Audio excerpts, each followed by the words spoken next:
When this woman entered the car garage of this local mechanic, his smile widened. She seemed like a kind woman who just needed him to check her car for maintenance. An easy target, he whispered to himself while she was distracted. But this scam would backfire hard because the next day, this happened. But before we start our story, smash the like button now, make sure to subscribe and hit the notification bell so you won't miss any new stories. When local car mechanic John Walters opened his shop that day, he had no idea that his life was about to change dramatically. He was working on some vehicles when an unknown woman entered his garage. She asked John to check out her car because it required minor maintenance. John nodded, and they started walking. John walked into the parking lot and saw the woman's car for the first time. The mechanic was surprised by the vehicle, mostly because it didn't fit the time demeanor of its driver. The woman was small in stature, but the large, luxurious SUV he saw was the opposite. A perfect victim, he thought. John complimented the woman on her choice of car. An Escalade, that's a nice ride. The woman smiled politely and said that it just needed a checkup. The intrigued mechanic agreed and performed a quick inspection. "You can pick it up at the end of the day. It probably won't be that expensive," he stated. John needed to do one more thing before the woman could leave for the afternoon. He left her waiting in his workshop while writing her up a ticket for pickup later. It was unnecessary paperwork, but John mostly took some separation to hide his suspicious grin. "This is a massive haul," he said to himself. After John provided the unaware woman with her receipt, she left his garage satisfied. She waved and smiled politely and closed the door behind her. However, John was the one person who was most happy with this situation. This car was perfect for his scam, and he got to work immediately. John checked her garage windows to see if the woman had left the premises, and when the coast was clear, he popped the hood of the SUV. A broad smile appeared on his face instantly. "This is even better than I thought it would be. I'm going to make so much money of this thing." John told the woman she could pick up her car at the end of the day, so to make his scam successful, he had to act quickly. Luckily, this wasn't John's first rodeo. The clever mechanic had swindled many consumers in the exact same way, making him a self-proclaimed expert. The garage doors opened again when the afternoon ended, and dinner time came rolling around. The lady from earlier walked into John's workshop to pick up her ride. John put on his best friendly face and complimented the woman about the way she kept her car. It was in good shape. John guided the woman through his small maintenance work on her car. According to his list, he changed the oil, shaved the brakes, and did some other minor things. And exactly as he had promised, the end result was a small bill that needed to be paid. It all seemed harmless to the unsuspecting customer. The woman paid the final bill, and John handed her the keys to her car. He stood in the doorway of his workshop as the woman drove away from his property, a satisfied customer, for now. John closed the door again, and in the heart of the workshop, he started laughing out loud. She had no idea. The clever car mechanic walked through a back door in his garage. From that doorway, he entered a private car park behind the shop. The place was fenced and mostly shielded from the main road. There, John looked at a car resembling the Escalade that the woman had brought in. John walked up to it and popped the hood of this mysterious vehicle. He laughed and said that this Escalade had just received a major upgrade, and the car of that innocent woman had just received a major downgrade. John's scam was clever and not without risks, but he perfected it over many years. John's scam involved him messing with high-end cars brought in by unexpected customers. He would bill them just a small amount, saying he fixed some minor flaws in the vehicle. But secretly, he swapped out high-end parts and replaced them with junk from his own private collection. And he was very good at it. He only scammed owners who brought in cars that matched his private car park. And when his own cars were fully upgraded by the swapped parts, he would sell them for a large sum on the black market.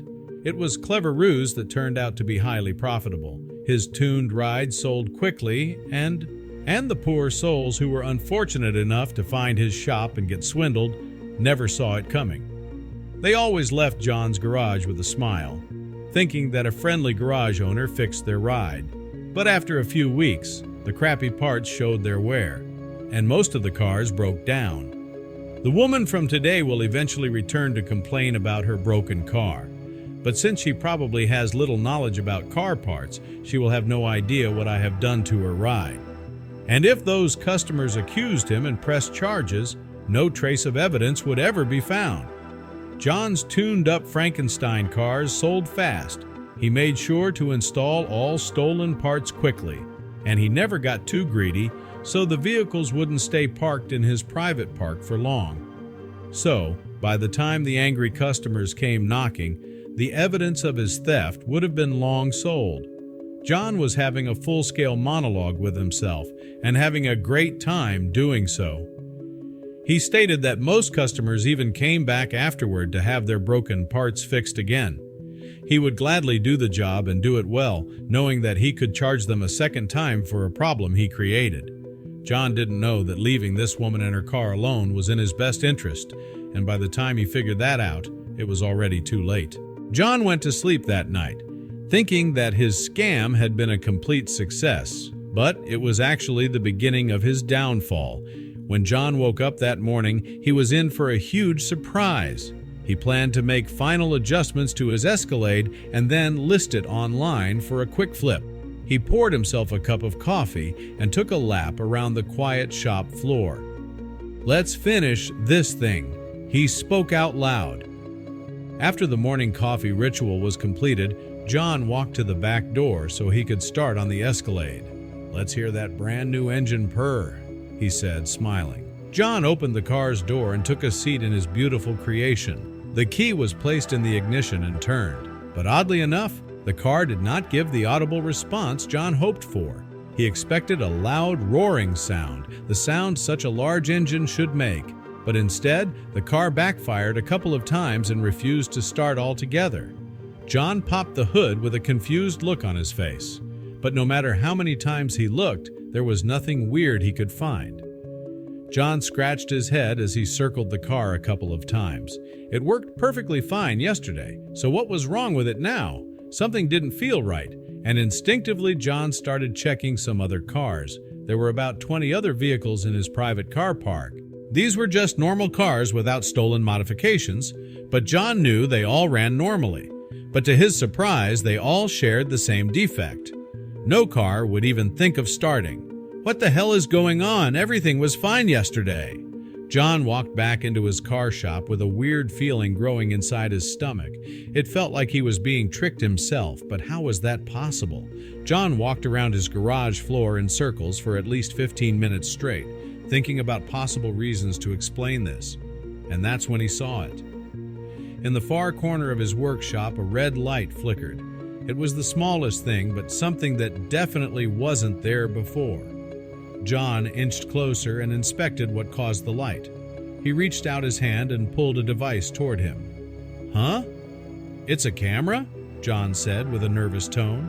Without a moment of hesitation, the scared garage owner took the camera and brought it to the computer in his office. If the camera had been recording all through yesterday without him noticing, he feared what was on there. The device was connected, and John's computer monitor showed one file. The file was opened, and a video recording instantly started playing. John saw that the footage started yesterday around 1 p.m. He also saw the woman from the Escalade placing the camera while John was busy making her receipt in his office. John felt fear, sweats dripping down his forehead, and those sweats were there for good reason, because he could already guess what would come next. The woman who placed the camera suddenly pulled out a white sign with some written words on it. She brought the sign closer to the camera so John could read it, and instantly chills covered his entire body. The text revealed that the woman had been aware of John's scam all along. By accepting her Escalade for repair, he had unwittingly walked into her trap. "It's the end of the road for you. Police have already received a copy of this recording and are on their way," her voice declared. John's worst fear materialized as the footage revealed him tampering with the car. His monologue, in which he bragged about his scams, played back. The recording also showed him removing the Escalade's engine and replacing it with an inferior one. Panic engulfed the usually composed mechanic as he realized the police now had solid evidence against him. Desperate, John decided to flee. He rushed to his private car park only to find all his cars disabled. How did she do this? He muttered in frustration.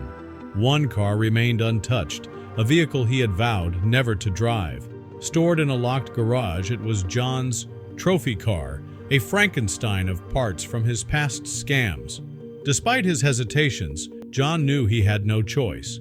He started the car, and it roared to life. John sped off, opening the main gates with his remote. If I hurry, I can escape before they arrive, he thought. But just as he reached the main road, police vehicles swarmed in, blocking every exit. Within minutes, John was arrested, and his prized car was impounded. At the station, he awaited questioning. When the door opened, it wasn't an officer who entered, but the woman who owned the SUV. This time, she looked anything but friendly. Revealing herself as Detective Danny Wilkins, she explained that John had scammed her brother the week before, prompting her to set up his downfall. Using her police connections, she borrowed a luxury Escalade from the impound yard, knowing it would lure John. Her plan was meticulous. After John accepted her car, she planted a camera in his garage, banking on his arrogance to keep it unnoticed. Then, using a legal warrant, she and her team secretly entered his property at night to disable his vehicles with magnetic devices that blocked engine transmissions. I left your trophy car untouched on purpose, Danny added, holding up one of the devices. She revealed that the car was a physical testament to his crimes, assembled from stolen parts over the years. John's decision to drive the car sealed his fate. The footage, combined with the evidence in the car, was enough for a solid case. In court, the evidence led to an undeniable conclusion. John was sentenced to 8 years in prison without parole for his scams, which had harmed numerous victims. His garage was auctioned off by the city, with the proceeds distributed among those he had wronged.